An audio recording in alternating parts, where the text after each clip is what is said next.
Kahit mabasa, okay lang yan. Tao po at day in my life as a burikat na naabot na po sa Tagaytay. So for today's video mga kabukalbo, isasama ko kayo sa aking biyahe. Pero bago ang lahat, wait lang, ganda 'di ba? Libre lang to ha, wag kayong ano diyan. Baka kung ano na yung iniisip nyo sa akin ang taas ng expectation nyo sa akin, akala nyo ang yaman ko. Hoy, in short, social climber lang ako. Sabit lang ako dito. Wag kang ano dyan. So, ayan na nga, paakyat na kami nito ng Tagaytay to. So, tutuloy. Nakita mo yung area of responsibility na yan, di ba? Taal Lake. Yan, mga kabukal mo. Napakaganda ng view. Breathtaking. Am I right? Ano daw? So, ayan na nga, tuloy-tuloy yung biyahe namin dito mga kabukalbo. And as you can see mga kabukalbo, nagpa-fog. So, medyo maulan ang hindi maganda yung weather for today's video mga kabukalbo dahil nga maulan. Kita mo yan, nagpa-fog siya pero hindi siya malamig mga kabukalbo. Malamig pa yung relasyon yung dalawa. Ano daw? Oo. Hindi siya malamig mga kabukalbo, nagpa-fog lang, maulan. Doon sa pinakadulo, siguro kung madampuan ka ng fog, baka malamig. Pero hindi siya malamig, gaano kalamig mga kabukalbo. Nasa 27 degrees Celsius. Tama ba? Basta 27, ano lang yung ano niya mga kabukalbo. Ganon lang siya, hindi siya malamig. So, ano ba yun? Basta hindi ganoon, 27, hindi siya malamig. Hindi siya nag-zero, nag-3, mga ganun. Ano daw? So, ayan na nga, nakita mo yan mga kabukalbo. Di ba? Nag-foggy siya as in mga kabukalbo. Foggy siya.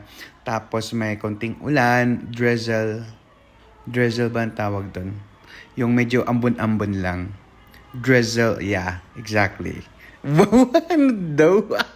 Pakita kami dito ng Tagaytay mga kabukalbo galing Batangas, Laurel. Yung pa-exit pa ganun. Basta doon yan. Ayan na nga.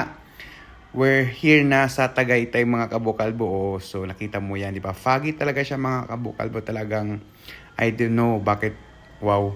So anyway, yung mga kabukalbo, pumunta lang dito para kumain. Apakayabang kasi tapos ako, social climber, alam mo na. Sabit lang ako mga kabukalbo. Baka ano inisipin nyo sa akin dito. Tingnan mo naman. Kahit maulan yan mga kabukalbo, tingnan mo ba sa yung damit ko. Pero tingnan mo naman, makapag-video lang tayo at makapaghatid ako ng magandang serbisyo sa inyo. Ano daw? Makapaghatid lang ako ng magandang video sa inyo. Wow, apakayabang. Ano daw? Maiyabang. Ito lang yung tanging ambag ko mga kabukalbo, yung magbi-video at ipakita ko sa inyo na ang sarap mabuhay sa mundong ibabaw. Kung makapal na yung mukha mo, ganon. Uy, anyway, thank you so much pala sa sponsor ni Jollibee. Napakaganda talaga dito mga kabukalbo sa Twin Lake. Ito mga kabukalbo, Twin Lake.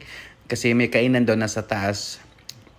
Basta sa Twin Lake to, dulo-dulo to ng Tagaytay mga kabukalbo, lagpas ng Sky Ranch. Lagpas pa kung di ba sa Twin Lake ang pangalan. Kita mo yan sa baba yan ng kinainan namin. Di ba ang ganda? Grabe, kaya mo sa bukalbo kahit na ulanan, basa na yung ulo. Di bale, dudulas lang yung ulan yan. Walang pakiyan, basta ang mahalaga ay makapag-video. Kita mo naman, sobrang enjoy. Di lang halata, at least marami namang biofloat. Ano daw? Basta may maalan mga kabukalbo. Hindi naman as in malakas. Drizzle nga lang, maambon-ambon lang ba, ganon. Foggy nga lang kasi maulap. Foggy nga lang siya. Basta ma-foggy, ganon. So, ayan na nga mga kabukalbo, di ba? Ang ganda, parang na-amaze talaga ako. Mas maganda siguro mga kabukalbo pag hindi foggy, kumbaga walang bagyo kapag pumunta ka dito. So, ito kasing trip na to mga kabukalbo, maisipan lang ng mga mayayaman. Ganon. Wow. Kumbaga nabuboard lang yung mga mayayaman. Swerte ako dahil, di ba? Swerte tayo dahil Makapal ang mukha natin. Ganun na talaga. Wala naman na iba eh. Apakaswerte. Ganun, sabi. Sabi nga, apakaswerte ko daw talaga. Apakaswerte. Ay, nako, thank you God. Anyway, maraming salamat sa nag-sponsor. Apakayabang ko talaga. So, sana nag-enjoy kayo dito sa video ka. Pero bago ang lahat, kung hindi ka pa nakapag-follow sa akin, mag-comment ka na at mag-share ka na. O, kita mo yan si Bukalbo, di ba? Apakayabang talaga. So anyway, thank you so much po kay sponsor Jollibee. Maraming salamat. Nag-lunch lang kami nito. Ganun talaga ang mga mayayaman. Kung bored sa buhay, di ba? Kung wala maisip. Kaya yun, tingnan mo na, basang-basa ako sa ulan. Ang mahalaga, makapag-video tayo mga kabukalbo. Okay lang, sabihin nila sa akin, apakaswerte tayo. Of course, mabait tayo eh. Ganun talaga pag mabait, swertehiyan ni Lord. Tama? Amen? Ano daw? Anyway, so sana nag-enjoy kayo dito sa video ko mga kabukalbo. Hoy, mag-share naman kayo. Tsaka mag-comment. So, tingnan mo yung mga kabukalbo, yung view na napuntahan namin sa Twin Lake lang ito mga kabukalbo. Yan, oh. You see that? Wait lang mga kabukalbo ha. Meron pang isang napakagandang view talaga dito mga kabukalbo. I love it. Talagang, this is my life. Wow. Ganun ka. Anyway, ito yung view ng mga kabukalbo ha. Sa pinakataas to, sa Twin Lake. Kainan lang to mga kabukalbo.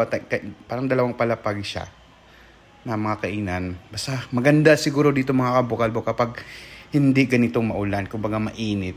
Talagang makikita mo buong Taal or buong Tagaytay or buong Batangas. Basta yan yung area na yan. O kita mo yan. Napaka-breathtaking ng view. Amazing. Grabe. Thank you, Lord. Amen. At of course, sa sponsor, social climber lang po. Apakayabang ko talaga. Kaya yung sa mga nag-isip sa akin dyan, hoy, sponsor lang to oh. Makapalang po lang talaga yung mukha ko. Apakayabang ko talaga. Bakit? Proud ako. Pag mabait ang tao, dapat i-bless ka. Ganon. Basta dyang makapal na lang talaga. Anyway, yan na. Kakain na kami Thank you so much and sana nag-enjoy kayo dito sa video ko na to. Kaya kayo, dapat mamili ka ng kaibigan na mabait. Bye! Ano daw? Bye! Bye! Bahala ka na dyan kung ano isipin mo. Bye!